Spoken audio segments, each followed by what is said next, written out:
देवी सर्वजगन्माते यावत् पूजावसानकं तावत् त्वं प्रीतिभावेन बिम्बेऽस्मिन् सन्निधिं कुरु. An idol or an image is a living embodiment of God. It is not a lifeless form. Life is poured into every image or idol when it is reverentially worshipped with devotion. Devotion has such power.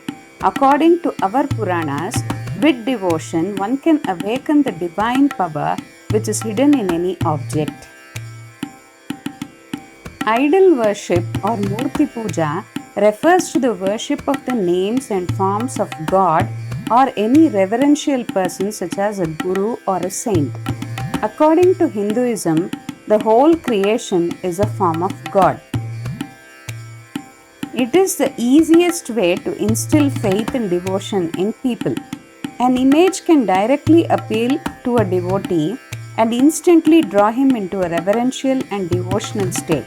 In his mind, it comes to life according to his imagination and expectation. The idols become living and breathing realities in the imagination of their devotees. In the epic Ramayana, both Rama and Ravana worshipped the images and symbols of Shiva.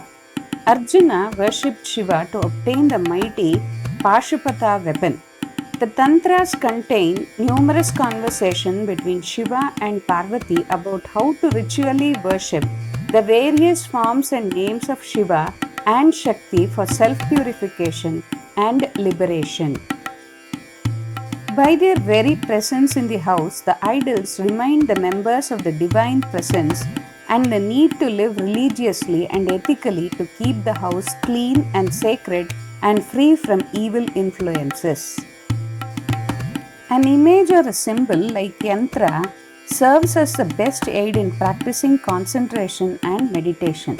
According to the scriptures, worlds and beings came into existence when Purusha or the divine enters Prakriti or nature and becomes established in it.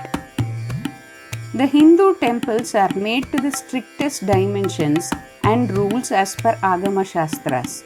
There are scriptures in Sanskrit which detail out methods of temple construction, idol creation, philosophical doctrines, and meditative practices. Some of these practices are considered pre-Vedic and some post-Vedic. For a pilgrimage, the three essentials are Sthala, Tirtha, and Murti. Where the Sthala refers to the place of the temple, the Tirtha signifies the temple tank, and Murti stands for the idol. From the size to the mudra of the idol, to the mantras used, and even the size and dimensions of the outer wall and that of the sanctum sanctorum are all detailed out.